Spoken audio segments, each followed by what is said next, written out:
Remue ménage.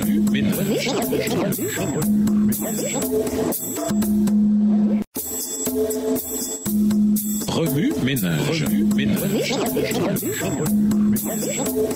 Bienvenue à notre émission Remue ménage. Nouvelle leçon de lundi, interprétée, opération chirurgicale. On pense parfois que la conquête de Canaan nécessita un massacre aveugle des populations. Cependant, le jugement divin contre les nations cananéennes fut un processus chirurgical par lequel Dieu élimina le mal tout en préservant chaque vie pouvant être sauvée. Dès la première bataille en Canaan, on voit le désir de Dieu d'épargner quiconque pouvait l'être. Bien que Jéricho fût l'une des villes que Dieu avait décidé de détruire, il prit soin de protéger la vie de Rahab et de toute sa famille. De tous les habitants de Jéricho que Dieu aurait pu épargner, Rahab semblait être une candidate improbable. La première chose que la Bible révèle sur son compte, c'est qu'elle était une prostituée. Josué 2, le verset 1. Cependant, elle sauva la vie des espions israélites lors de leur mission de reconnaissance à l'intérieur de la ville. Au péril de sa vie, elle les cacha dans sa maison construite sur les remparts de la ville. Lorsque les espions arrivèrent, elle leur dit qu'elle croyait au succès de leur mission et à la suprématie de leur Dieu. Le Seigneur votre Dieu est Dieu en haut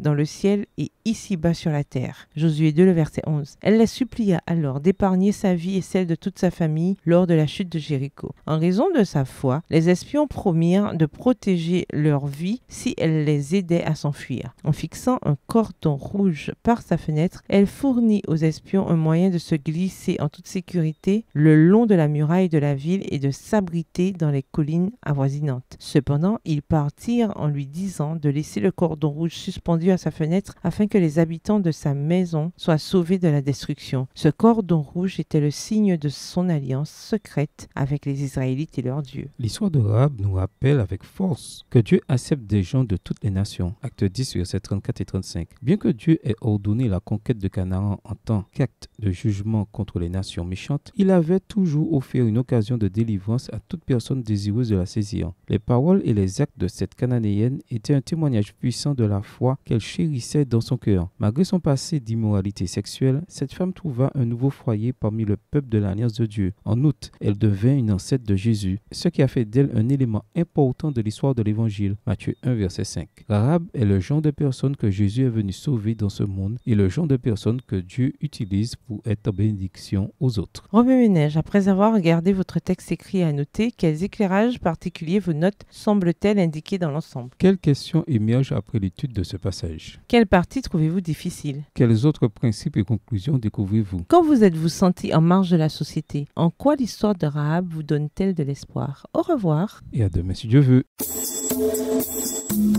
Remue ménage. Remue ménage.